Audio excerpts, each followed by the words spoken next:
পৌষের কাছাকাছি রোদ মাখা সেই দিন ফিরে আর আসবে কি কখনো, ফিরে আর আসবে কি কখনো। পৌষের মাঝামাঝি যখন সবাই ইংরেজি নতুন বছরকে স্বাগত জানাতে ব্যস্ত, তখন আমরাও ওই আনন্দ মুহূর্ত উপভোগ করার জন্য বেরিয়ে পড়লাম মহিষাদল রাজবাড়ি দেখতে। শীতের সকালে কাঁপতে কাঁপতে স্নান করে রেডি হয়ে গেলাম। প্রায় সকাল 8:30টার সময় আমরা হলদিয়া টাউনশিপ থেকে রওনা দিলাম, আর পৌঁছাতে পৌঁছাতে প্রায় 9:30 হয়ে গেছিল, কিন্তু তখনও মহিষাদলের রাজবাড়িটা খোলেনি। তাই আমরা সময় নষ্ট না করে আগে ভাবলাম আম্রকুঞ্জটা দেখে আসি। আগে আম্রকুঞ্জর যে সৌন্দর্যতা ছিল সেটাকে এখন বাঁধিয়ে কৃত্রিম সৌন্দর্যে পরিণত করা হচ্ছে। এখান থেকে 5 মিনিট হাঁটা পথে পড়বে গোপাল মদনজিউর মন্দির, যেটা রানী জনকী 1774-এ তৈরি করেছিলেন।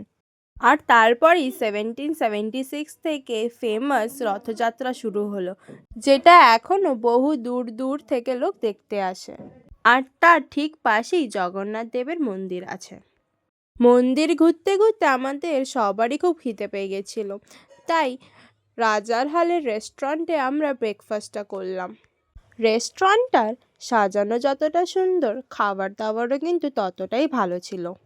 খাওয়া দাওয়ার পরে আমরা রাজবাড়ি দেখতে ঢুকলাম, যেটার প্রবেশ মূল্য ছিল মাত্র 20 টাকা।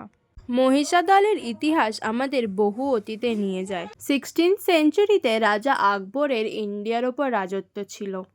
তখন জনার্দন উপাধ্যায়ের দ্বারা এই মহিষাদলের রাজবাড়ি প্রতিষ্ঠিত হয়।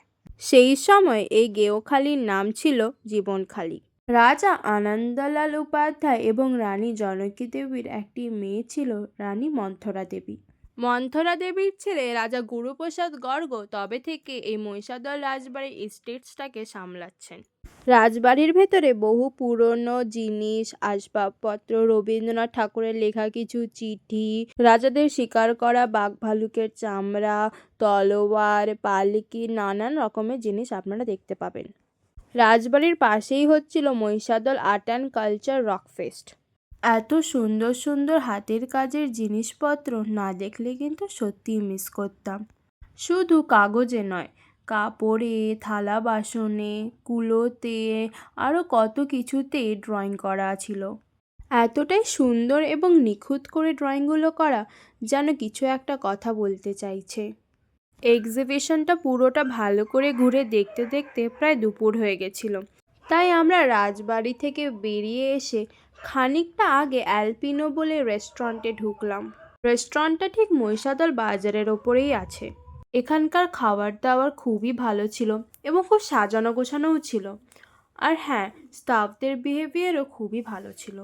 আমি কিন্তু সত্যিই সাজেস্ট করব এই রেস্টুরেন্টে একবার কি খেয়ে আসার জন্য। আমরা অর্ডার করেছিলাম ফ্রাইড রাইস, চিলি পনির, সাদা ভাত, তার সাথে স্যালাড, আলু ভাজা, ডাল এবং দই কাতলা। পরিমাণে এতটাই বেশি ছিল যে আমরা পুরোটা কমপ্লিটও করতে পারিনি। প্রাইসটা যতটাই রিজনেবল ছিল, টেস্টটাও ততটাই ভালো ছিল। খাওয়া দাওয়া হয়ে যাবার পর আমরা ঘরের দিকে রওনা দিলাম। চারিদিকে এত সুন্দর গাছগাছালি দেখে মনে হচ্ছিল এই পথ যেন শেষই না হয়। আর ফেরার পথে হলদিয়ার ভিসি রায় হসপিটালের পাশে যে ইস্কনের মন্দির আছে সেখানে ঢুকলাম সন্ধে আরতি দেখবো বলে। এতটাই সুন্দর পরিবেশ দেখলে মনটা আলাদাই শান্তি পায়। আপনাদের যদি আমার ভিডিওটি ভালো লেগে থাকে তাহলে অবশ্যই আমার চ্যানেলটিকে সাবস্ক্রাইব, লাইক এবং শেয়ার করবেন।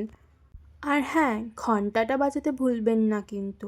আমার চ্যানেলে কোনো নতুন ভিডিও এলে আপনারা নোটিফিকেশন পেয়ে যাবেন। Thank you for watching.